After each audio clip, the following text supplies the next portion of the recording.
Final கடைசி warning. Sarfan பிஏ block 2 strike. அதாவது இதன் பிறகு கடைசியா சேனல் டெர்மினேட் செய்யப்படும். உங்களுடைய சேனலுக்கு கிடைத்திருக்கும் கடைசி வார்னிங் இது. இந்த 2 வார்னிங் 3ஆவதாக மாறினால் உங்களுக்கு உங்களுடைய சேனல் பறிபோகும் வாய்ப்பு உள்ளது. இறைச்சி கடைக்காரனுக்கு வலிச்சிருச்சு. அஸ்ஸலாமு அலைக்கும் வரஹ்மத்துல்லாஹி வபரகாத்துஹு. அன்பார்ந்த அனைத்து உறவுகளுக்கும் இனிய மாலை வணக்கம். சர்ஃபான் பிஏ vlog நம்மளுடைய பெரிய சேனல். ஆல்ரெடியே பல அடிகளை வாங்கி வந்த சேனல் இப்போ மறுபடியும் புதிதாக ஒரு அடி வாங்கியிருக்குது. இப்போ ரீசெண்டாக ஒரு வீடியோ போட்டேன், உங்கள் எல்லாருக்குமே தெரிஞ்சிருக்கும், அல்-ஹக்கீம் ஏஜென்சியை பற்றி. ஆனால் இவங்க என்னுடைய அந்த போட்ட வீடியோ 2 வீடியோவையும் தூக்கிட்டாங்க. ஏன்னா அவங்களுடைய ஒரு வீடியோன்னு நான் அதில் அட்டாச் பண்ணியிருக்கிறேன். அந்த வீடியோக்கு அவங்களால காப்பிரைட் ஸ்ட்ரைக் கொடுக்க முடியும். அது மூலமாக அந்த வீடியோ காப்பிரைட் ஸ்ட்ரைக் கொடுத்து 2 வீடியோவும் தூக்கியிருக்கிறாங்க. வீடியோ மட்டும்தான் தூக்க முடியும், சர்ஃபானே இல்லை. சர்ஃபானை தூக்குறதா இருந்தாலும் இங்கே வரணும். அதே மாதிரி இப்போ வீடியோ தூக்கிட்டாங்க. சரி, இவங்க விட்டு வச்சிருக்கிற பிரச்சனைகளை பார்த்துருவோமா? அல்-ஹக்கீம் ஏஜென்சி குருநாகல். இதுல முதலாவது துலிகா, அல்-ஹக்கீம் ஏஜென்சியால வந்த ஒரு பெண். கிட்டத்தட்ட 5 மாதமா சவுதி அரேபியாவில் சம்பளம் கொடுக்கல. ரந்தனி என்ற அதிகாரி எம்பசிக்கு கொண்டு போய் வச்சிருக்கிறாங்க. கிட்டத்தட்ட 5 மாசமா சம்பளம் கொடுக்கல. இவங்களுடைய பிரச்சனைகளை பற்றி அவங்க வீட்டுக்கு பேசுறதுக்கு போன் இல்லை. போனை பறிச்சு வச்சுட்டாங்க. யாரு? தூதரகம். தூதரகங்களிடம் ஒரு முக்கியமான கேள்வி, அடுத்தது வேண்டுகோள். தொழிலாளர் ஒருவர் பாதிக்கப்பட்டு அவங்களுடைய உடைமைகளை இழந்து, சம்பளத்தை இழந்து, அவங்க பல பிரச்சனைக்கு உட்பட்டு அவங்க ஏஜென்ட்டுக்கு போகாம எம்பசியை நாடி எம்பசிக்கு வரும்போது தயவு செய்து எம்பசியால் அவங்களுடைய தொலைபேசிகளை எடுக்காதீங்க. அதே மாதிரி நாங்கள் இப்போ ரீசெண்டாக கூட தூதுவரை சந்திக்கும் போது கூட இதை சொல்லிட்டு வந்தோம். உங்களுடைய எம்பசியில் ஏதாவது உங்களுக்கு எதிராக பொய்யான வதந்திகளோ அல்லது தேவையில்லாத ஒரு ஆதாரத்தையோ யாராவது திரட்டி இருந்தாங்கன்னா அவங்களுக்கு எதிராக நீங்கள் சட்ட நடவடிக்கை எடுங்க. ஆனால் மொபைல் ஃபோனை அலோவ் பண்ணுங்க. எம்பசிக்கு வாரவங்களாக இருந்தாலும் சரி, எம்பசிக்குள்ளே பாதிக்கப்பட்டு வரவங்களாக இருந்தாலும் சரி, விசிட்டர்ஸாக வரவங்களாக இருந்தாலும் சரி, அவங்களுடைய ஃபோன்ஸை அவங்களுக்கு அலோவ் பண்ணுங்க. அதை நாங்கள் ரிக்வஸ்ட்டாக போன வாட்டியே வச்சுருந்தோம். இந்த துலிகா எனப்படும் சகோதரி அல்-ஹக்கீம் ஏஜென்சியால் வராங்க. ஏஜென்சிக்கு எத்தனையோ தடவை கால் பண்ணுறாங்க, ஆனால் ஒரு ரெஸ்பான்சிபிலிட்டி இல்லை. கடைசியாக 5 மாதம் சம்பளம் இல்லை. அவங்களுடைய மகன் இப்போ உயர்தர பரீட்சை எழுதிக்கிட்டு இருந்திருக்கிறாரு. பாடசாலைக்கு போகிறதுக்கான வசதி இல்லை, பணம் இல்லை. தாய் அனுப்பக்கூடிய சம்பாதிச்சு அனுப்பக்கூடிய அந்த பணத்தில் தான் அந்த சகோதரன் கல்வி கற்றுக்கிட்டு இருந்திருக்காரு. இப்போ தாயுடைய சம்பளம் இல்லாததால், நின்று போனதால் அந்த மாணவனுடைய படிப்பும் நின்று போயிருக்குது. அது ஒரு கவலைக்குரிய விடயம். இப்போ எம்பசியில் கொண்டு போய் வச்சிருக்கிறாங்க, ஆனால் இன்னும் எந்த ஒரு முடிவும் இல்லை. அதே மாதிரி இப்போ ரீசெண்டாக ஸ்ரேயானின்னு ஒரு சகோதரியை பற்றி நாம் போட்டிருந்தோம். கால் பழுதாகின நிலையில் அவங்கள குவைத்தில் இருந்து அனுப்ப போனாங்க.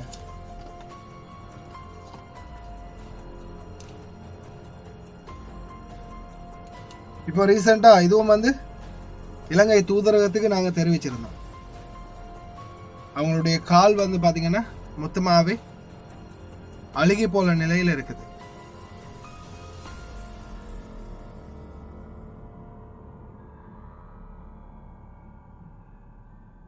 கால் மொத்தமுமே அழுகி போயிடுச்சு. இந்த இடம் ஃபுல்லாகவே அழுகி போன நிலைமையில் இருக்குது.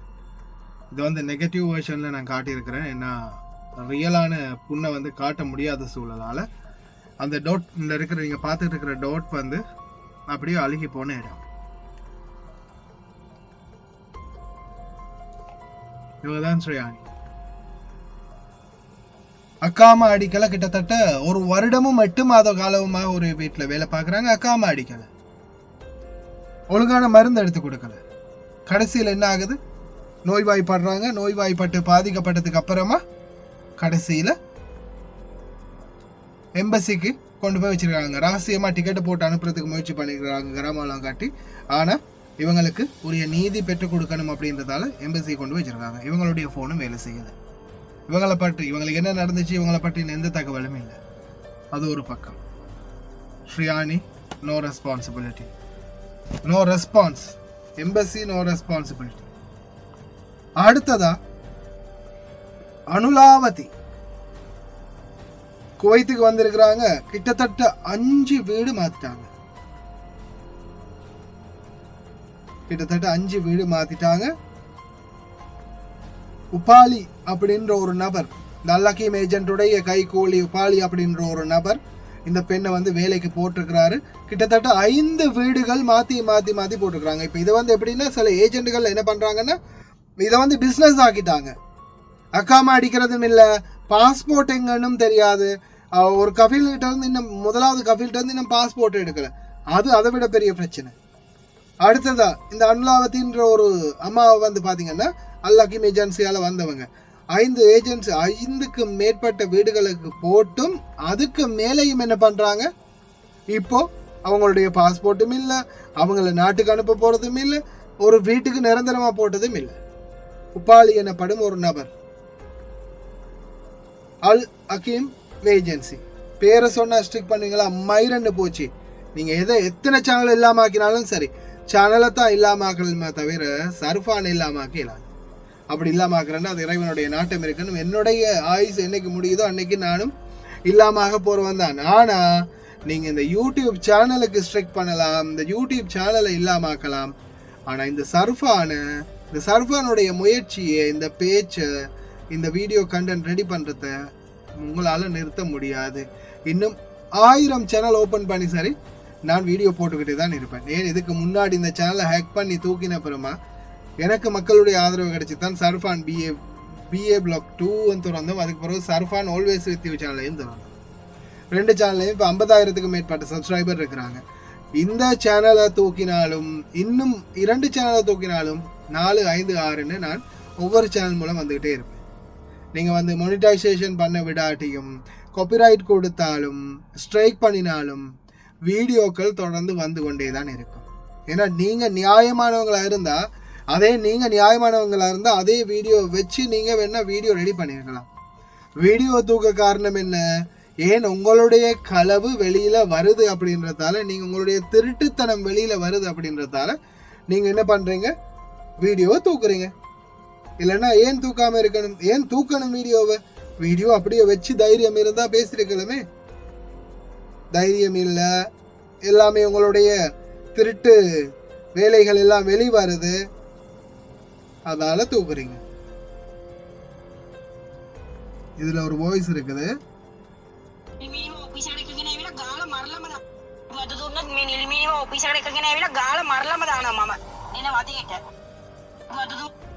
அவங்களுக்கு கரைச்சல் கொடுத்தா, அந்த ஆபீஸ்ல இருக்கிற மேடம் அவங்களுக்கு கரைச்சல் கொடுத்தா இந்த பணிப்பெண் வந்து பேசுறாங்க, எனக்கு ஒரு எமர்ஜென்சி, கொஞ்சம் அவசரமா போன் ஆன்சர் பண்ணுங்க, கொஞ்சம் பேசணும் அப்படின்னு.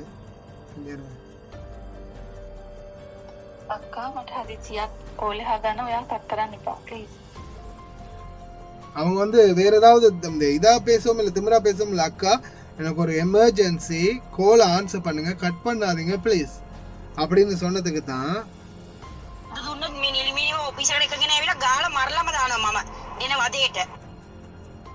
ஆபீஸுக்கு கொண்டு வந்து அடிச்சு கொண்டு போடுவாங்களாம். எதுக்கு இந்த ஒரு கோல் எடுங்க, எனக்கு அவசரம், எமர்ஜென்சி, ப்ளீஸ் ஹெல்ப் பண்ணுங்க அப்படின்னு சொன்னதுக்கு. இதுதான் உங்களுடைய நம்பர் 1 தொழில் தர்மம், ப்ரொஃபஷனல் எத்திக், தொழில் தர்மம். இதை பற்றி நாங்கள் பேசினா, இவங்களுக்கு எதிராக குரல் கொடுத்தா, தொழிலாளர்களுக்கு ஆதரவாக பேசினா இவங்க சொல்றது என்ன? நாங்கள் ஏஜென்ட்டுகளுக்கு எதிராக வீடியோ போடுறோம், அதே மாதிரி இந்த நாட்டில் இருக்கிற வெளிநாடு வாழ் தொழிலாளர்களை விற்று பிழைப்பு நடத்துகிறோம். இதுதான் இவங்க எங்களுக்கு சொல்ற விடியும். இதில் ஒரு வீடியோ இருக்குது, ஃபுல் அண்ட் ஃபுல் பார்த்தீங்கன்னா சிங்கள மொழியில தான் போட்டிருக்கிறாங்க. இந்த வீடியோ நான் கடைசியில் அட்டாச் பண்ணுறேன், கேட்டு பாருங்க.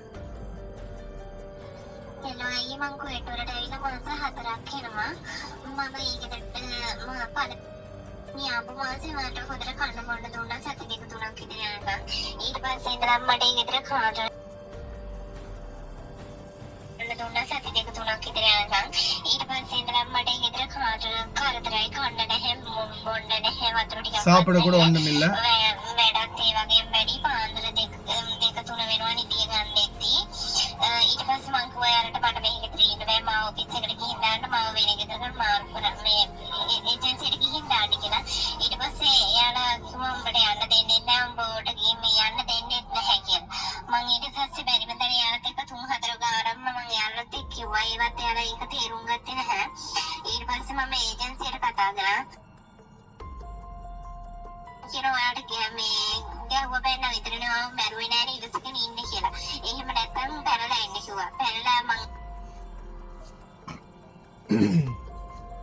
என்ன சொன்னாங்க தெரியுமா? அதாவது உன்னை அடிச்சு கொள்ளலையே, ஏசினது திட்டினது மட்டும்தானே, சத்தம் வச்சது மட்டும்தானே, உன்னை அடிச்சு கொள்ளல தானே, இருக்க இஷ்டம்னா இரு, இல்லைன்னா தப்பி ஓடி வா, பாஞ்சு எம்பசிக்கு வா, இல்லைன்னா ஏஜென்சிக்கு வா. இதுதான் ஏஜென்ட் கொடுக்கக்கூடிய ரெஸ்பான்ஸ். அதுலயும் குறிப்பா அல்-ஹக்கீம். இதுல நான் ஏஜென்ட்டை குத்தம் சொல்றது காரணம் பணிப்பெண்கள் பாதிக்கப்படுறது. உங்களால நல்லது செய்யப்பட்ட பணிப்பெண்களும் இருக்கலாம். உங்களால இன்னைக்கு தொழிலுக்கு பல விடயங்கள் அவங்களுடைய வாழ்க்கையில முன்னேற்றப்பட்டிருக்கலாம், நல்லதும் நடந்திருக்கலாம். ஆனா நீங்க செஞ்ச நல்லது உங்களுக்கு ரிட்டர்ன் கிடைக்கும். அதே மாதிரி தான் நீங்க செய்யற கெட்டதும் உங்களுக்கு ரிட்டர்ன் கிடைக்கும். அந்த ரிட்டர்ன் தான் இப்போ வாரது. அது நீங்க எனக்கு காப்படிக்கலாம்னு நினைக்கிறீங்க. என்னோட சேனலை நீங்க இன்னும் 10 சேனலை தூக்கினாலும் இன்னும் 100 சேனல்ல நான் வருவேன். அதை ஞாபகம் வச்சுக்கோங்க. இந்த ஸ்ரீயானி அந்த அம்மாட பிரச்சனையும், இலங்கை தூதரகம் குவைத், அதே மாதிரி அனுலாவதி அந்த அம்மாட பிரச்சனையும் கிட்டத்தட்ட 5-6 வீடுக்கு மேல மாறிட்டாங்க. பாஸ்போர்ட் இல்லை, இன்னும் பிரச்சனைகளையே சந்திச்சுட்டு இருக்கிறாங்க. எம்பசிக்கு போனா எம்பசியில போன் எடுத்து அவங்கள்ட்ட போனை கொடுக்கறது இல்லையா. அதே மாதிரி இந்த சகோதரி சொல்ற வாய்ஸ் இருக்குது. அவங்க என்ன சொல்றாங்கன்னா, எம்பசிக்கு போன பிறகு எம்பசியில ஃபோன் எடுத்துட்டு லேண்ட் ஃபோனில் பேச கொடுக்குறாங்களாம். அந்த லேண்ட் ஃபோனில் பேசும்போது அவங்க மற்ற பக்கத்தால் விட்டு கேட்குறாங்களாம். அதுக்கப்புறம் ஏஜென்ட்டுக்கு இவங்க கால் பண்ணி திட்டுறாங்களாம். 5 நிமிஷம் போன பிறகு இவங்களை அந்த பக்கம் அனுப்பிட்டு ஏஜென்ட்டுக்கு கால் பண்ணி, மச்சான் எப்படி இருக்கா, நல்லா இருக்கியா, அதெல்லாம் அப்படித்தான் மச்சான், கண்டுக்காதுன்னு. ஏதோ நம்ம நாட்டில் அரசியல்வாதிங்க மேடை போட்டு திட்டிட்டு நைட்டு கால் பண்ணி 2 பேரும் சமரசமாகிக்கிற மாதிரி அப்படி பண்ணுறாங்க அப்படின்ற மாதிரி இந்த சகோதரி குற்றச்சாட்டை முன் வச்சிருக்காங்க. இந்த மாதிரி விடயங்களெல்லாம் வெளிக்கொண்டு வந்துடுவாங்க. இந்த மாதிரி விடயங்கள் வெளியில் வந்துச்சுன்னா இவங்களுடைய ரகசியங்கள்லாம் வெளியே போயிரும்னு அதிகாரிகள் ஃபோன் கொடுக்குறாங்க இல்லையான்னு தெரியல. அப்படி இல்லை யோக்கியமானவங்கன்னா நிச்சயமாக ஃபோன் கொடுத்தே ஆகணும். இந்த இடத்துல நான் இதை ஒரு கேள்விக்குறியாகவே வைக்கிறேன்.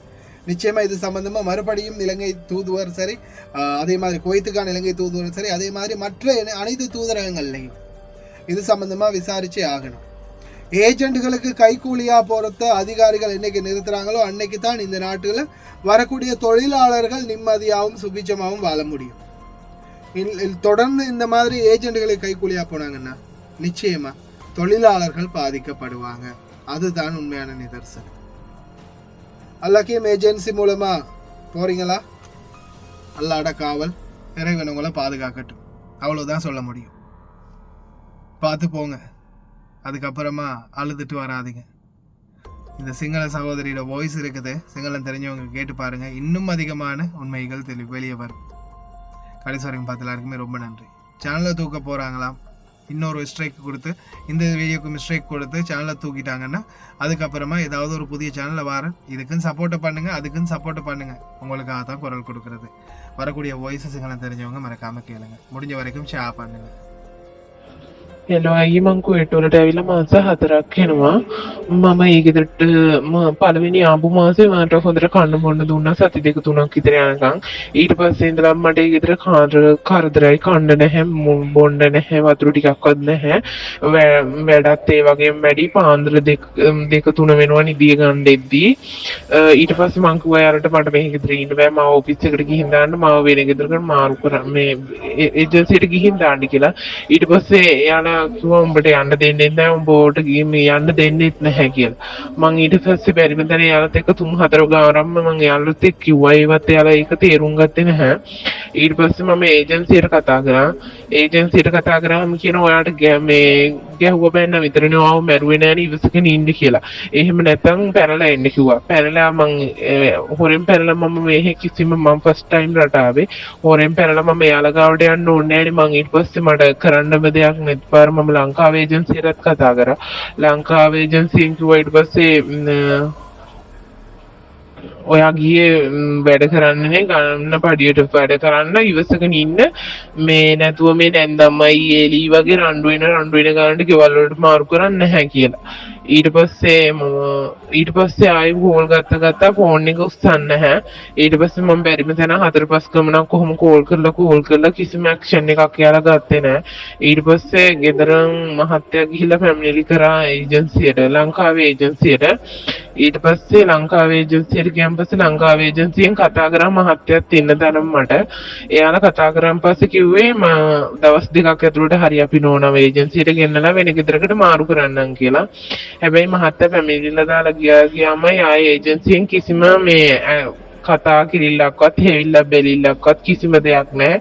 මාසයක් ඒත් මම බලන් හිටියා හරි කමන්නේ මම මේ මාසෙත් අදින්නම් මේ මාරු කරයිනි කියලා. ඊට පස්සේ මෙහි ඒජන්සියට කතා කරලා කියලා තිබ්බා මේ හරි ඔයාට අපි දවස් 2ක් ඇතුළත මේ ගෙදර මැඩම් එක කතා කරලා තොරතුරක් දෙන්නම්, එතකල් ඉවසගෙන ඉන්න කියලා. හරි මං ඒත් කමන්නේ කියලා ඉවසුවා.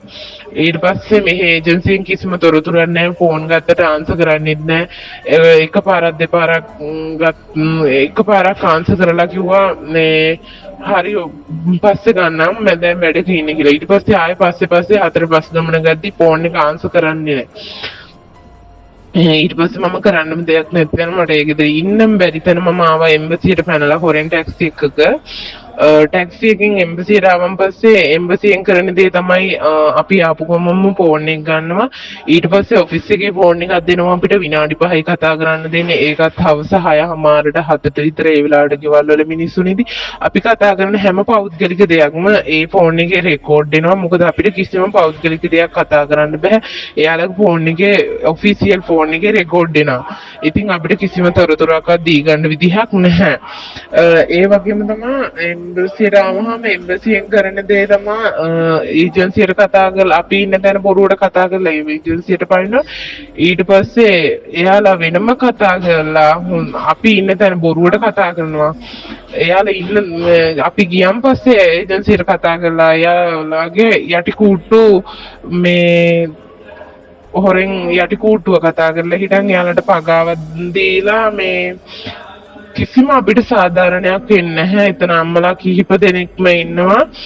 ඇත්තටම අපි පිටිපතාගෙන එන්නේ එම්බසියට. එම්බසියෙන් මොකක් හරි සාධාරණයක් වෙයි කියලා අපිට එම්බසියනොත් සාධාරණයක් නැහැ. එම්බසිය දවස් ගානක් තියන් ඉඳලා මේ අමාලයකට ගෙනල්ලා දානවා. අමාලයකට ආපුවම අපිට කිසිම තොරතුරක් දැනගන්න විදිහක් නැහැ. අපි යන්නේ කවද්ද, අපි යන්නේ කොහොමද, කොහෙටද යන්නේ කියලා කිසිම තොරතුරක් දැනගන්න විදිහක් නැහැ. අපි කනවා තුන් වේල කාලා ඉන්නවා. ඉතින් අපිට ඇයි මෙහෙම පිළිසරණක් නැත්තේ? ඒජන්සි වලින් වුණත් අපිව කිසිම හයා බැලිල්ලක් නැහැ, එම්බසියෙන් හයා බැලිල්ලක් නැහැ. මොකටද එම්බසි පත් කරලා තියෙන්නේ? ඒ වගේම එම්බසියේ ඉන්න තානාධිපතිතුමා සමහරට මේ දේවල් දන්නෙත් නැතුව ඇති.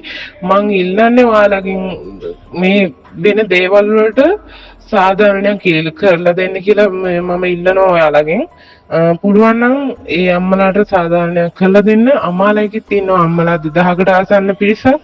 2000කටත් වැඩිය ඉන්නවා. දැන් එන්න එන්න අම්මලා වැඩි වෙනවා. ඉතින් ඒ අම්මලා 2000කට ආසන්න පිරිසක් මෙතන වැඩි වෙන්නේ ඒජන්සියෙන්වත් එම්බසියෙන්වත් කිසිම හෙයා බැලිල්ලක් නැති හින්දා කන්න බොන්න නැතුව අවුරුදු 2 ඉවර වෙලත් අම්මලා මෙතන රැඳී සිටිනවා. ඒ අම්මලාට පඩි මාස 2-3 පඩි නොදී ඒ අම්මලාට කන්න බොන්න නැතුව අඩුම ගානේ අම්මලා ගෙවල් වලින් ලංකාවෙන් එද්දි ගෙනාපු දේවල්වත් මෙතනට ගේන්න දෙන්නේ නැතුව දිවස්තරේ පිටින් ආපු අම්මලා ඇත්තටම කියා ගන්න වචන නැහැ. ඒ තරම් දුකයි ඒ අම්මලා කඳුළු. ඇයි ඒ අම්මලාට එච්චර කඳුළු දෙන්නේ කියලා මට හිතා ගන්න බැහැ. ඇයි එහෙම මේ තත්ත්වෙට මේ එම්බසි පත් වෙලා ඉන්නේ තනිකරම